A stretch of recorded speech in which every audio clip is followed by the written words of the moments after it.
Hey everybody, welcome to Sold exclamation point. So I this is pretty late. This is midnight. I worked at Absolute Sports Cards. Did a little bartending there, and this is the second time in a row. I took my shower, I opened my drawer, and I grabbed the first shirt. This is how I dress myself normally. I grabbed the first thing that I see, and it happened to be the Absolute Sports Card polo. So, uh, lucky, I don't know. Oh, gotta have my Biloxi Shuckers showing. All right, so I've had a bad day today. I usually, I think I've worked at Absolute like maybe 5 times now, and I'm always like making sales, and I'm helping out over there, and it was just dead today. I don't know what's going on. It's a Saturday. Um, Beats me, man. So some of these sales are some late pays, and some of them are from Friday. So, but today I think it's $20. I almost never have a $20 day. It just I've had a no sale day in 4 years, but I'll get like $50 sometimes, and I'll just not know why. However, I usually have a big day after a really bad one, so I'm hoping that Sunday, Monday will be really good. All right, now some cool stuff has happened. I've sold some cool stuff, some stuff to talk about, some stuff that I hate selling. So we'll talk about that. All right, so first up, we're gonna go with 2 things I hate selling. First is random box. Now I don't really hate this that much, but it doesn't fit what I sell. Name of my business, Pop Culture Archives. This is definitely pop culture, but I don't deal in 1998 Beanie Baby McDonald's sets. That's not what I deal in. But this was my best client, and you got to treat your best clients right. You got to treat your customers that support you early on. Got to treat them really well. And I looked at it, I looked up the price, and I went, what, it's sellable. Now what's nice is it'll ship easy. I think I'm just gonna wrap it in paper. Now here's the thing about wrapping it in paper.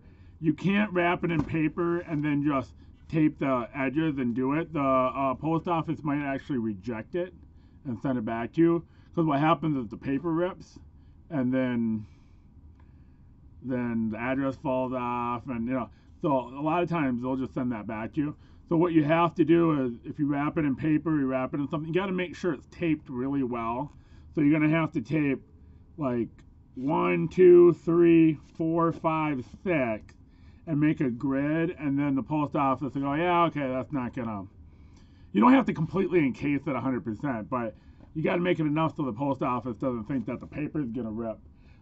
We got. I'm almost done with my cold, but my voice is we got 33 for it. I don't know what the shipping's gonna be, but it went global shipping to England, I think. So what's nice is every time you send it to Kentucky, it's usually the cheapest possible shipping that you can get. Well, maybe not true. Maybe Minnesota would be a little cheaper, but it's always really cheap shipping. So kind of happy that went global shipping program. Next up, another item from the same client.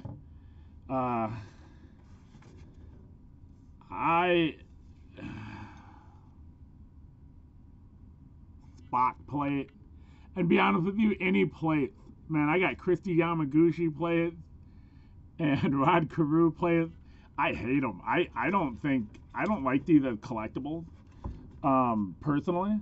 Now, just because I don't like something, doesn't mean squat. I mean, if somebody else likes it, then that's cool. I do sell a lot of things that I don't use and I don't like because other people like them, and I was gonna say I respect it. I can see why they like it so much. So, case in point, snapbacks. I don't wear snapbacks. I hate snapbacks. I haven't worn a snapback in 25 years. That's probably not true. Maybe 18 years.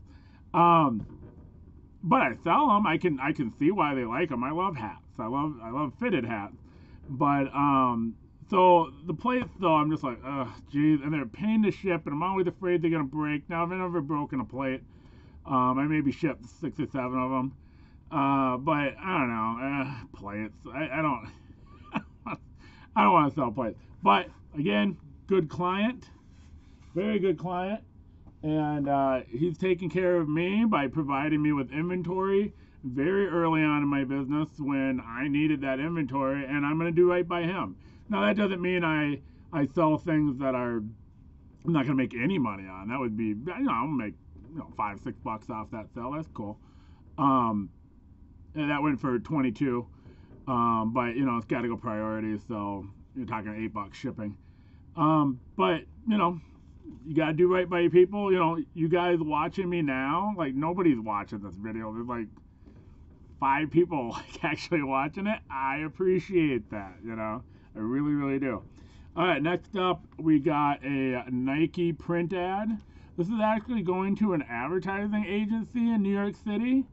A little thing about Minnesotans is we're easily seduced by California and New York City.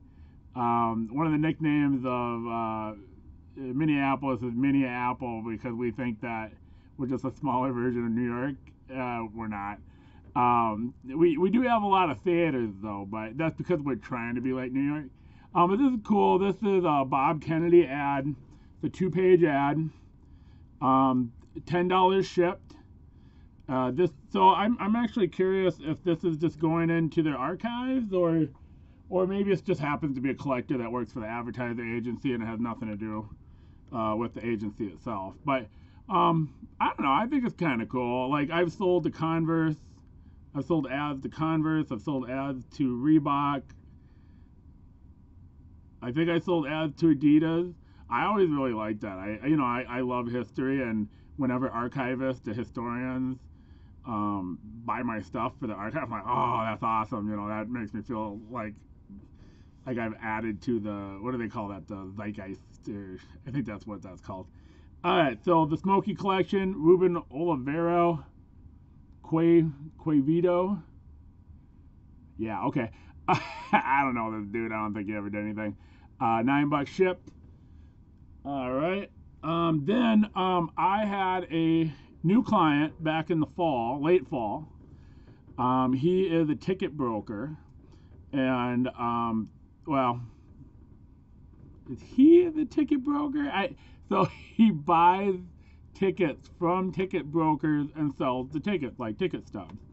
But he buys all brand new stuff.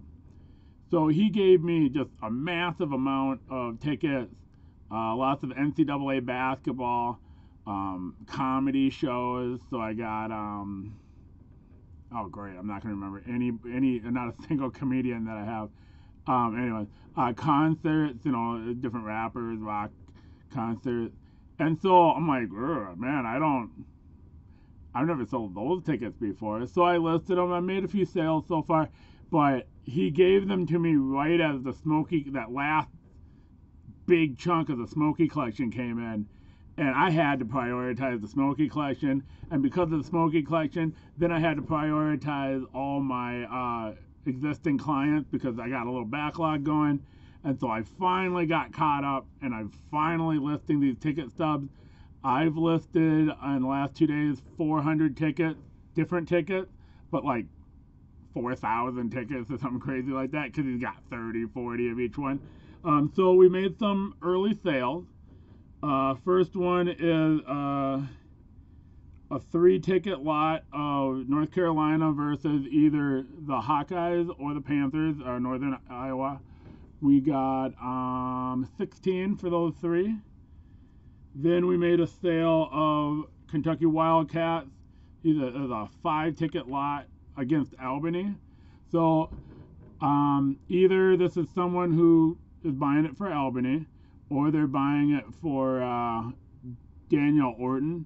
So what's cool about tickets like these, where they have a player on it, is the opponent might not be the reason why it's getting purchased. It might be because the player on there, maybe there's an autograph signing, or for whatever reason, maybe there's a card shop where that guy's collectible.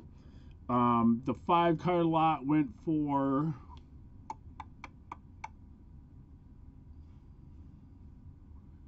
$24. And then the last one was, this was cool too. This was the Tennessee Volunteers Archivist.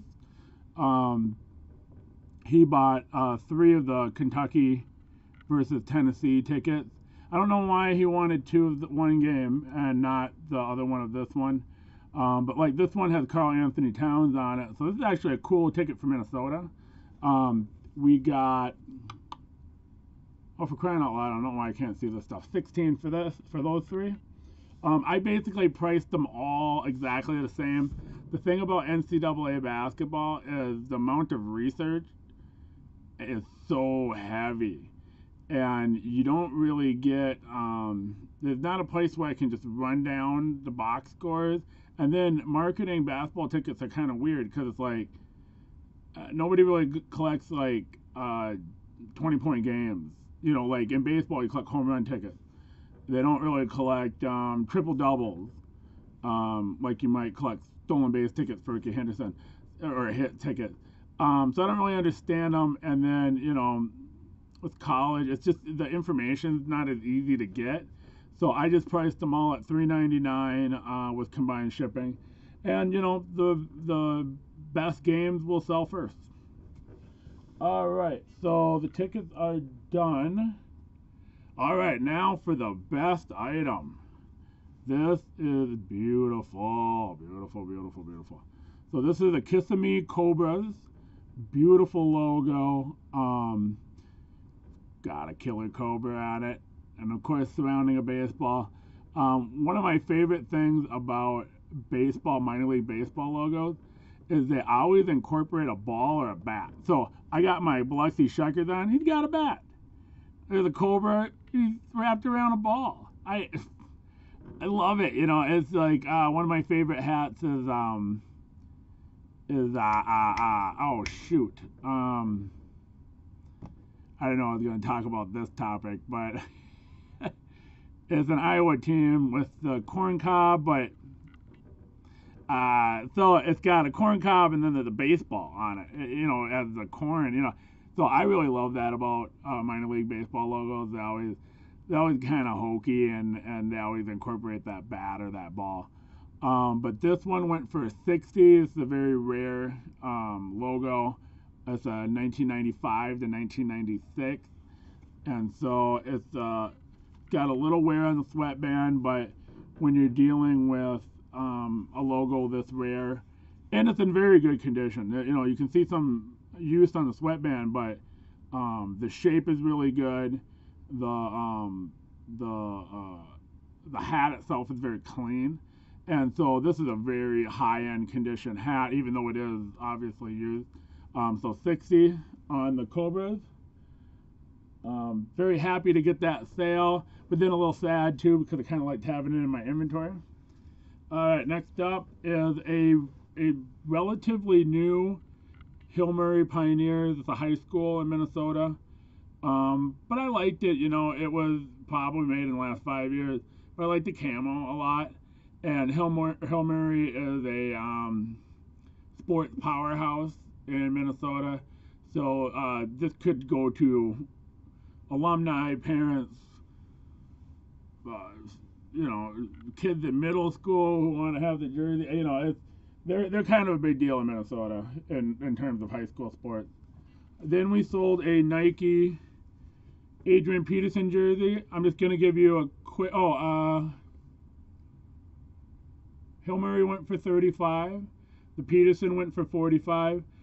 Quick little tip: when you have a sewn jersey and the tag has medium or large or extra large, it is not an authentic jersey.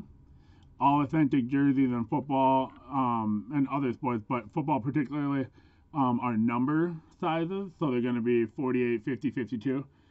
So this is it's licensed, but it's a licensed sewn replica non-authentic jerseys. So that's a real quick one to know.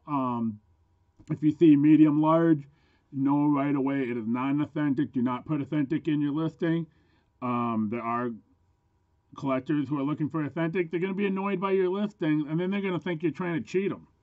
And, you know, why why do we want to tell a jersey buyer that I'm trying to lie to you about whether it's an authentic jersey or not? Let's not do that. So just because it has a number doesn't mean it's authentic. Could be a bootleg. But if it's letter size, it's a sewn replica. If it's a number size, then it's either authentic or it could be a bootleg authentic, at which that point it's not authentic. All right, so did we get everything? We did. Those are all our sales. We didn't have a lot of sales today. I'm a little disappointed about that. I've been catching more big days than I'm used to, and so you get a little used to it. Then when you get a dud, it's just not fun. And you know, Absolute was a little sad today. I think I only saw 2 boxes get opened. Apparently they sold all of the Panini 1. They had like 3 cases, and they sold it all yesterday. It's like, come on, you know. So I didn't get to see any Panini 1 get opened. But there was I don't know the player because it was hockey, but there's a really nice, big, thick card, and it had some laces from the skate. It was a really nice card. It was Acticate, so you could see through where the laces were. That was real nice stuff. And then a kid pulled out of Absolute Memorabilia a Royce Freeman auto relic to $199. You know, he fell off a little last year, but he was so happy to pull that with him and his brother. And they were just like, whoa, we hit something big. And so I'm like, so what I liked about that is when I was a kid, well, I'll still do it, but definitely when I was a kid and I didn't know a lot about, you know, all the players, I would pull a card of a rookie, and then I would follow that rookie's career because I pulled it, therefore it must be special. And I'm hoping that that'll be like one of the first cards where they're gonna follow Royce Freeman's career, and it's either gonna it's either gonna be victorious or they're gonna end in just absolute misery following his career when he's, you know, third string constantly. But you know, he's a talented running back, and it might be the former. So I'm gonna let you go. This went long. We're at 18 minutes. So thanks for watching, and I'm gonna try to get a video tomorrow. A client dropped off a big lot for consignment, so I'm gonna try to do a consignment video tomorrow before I start listing. Have a great morning, night, everybody.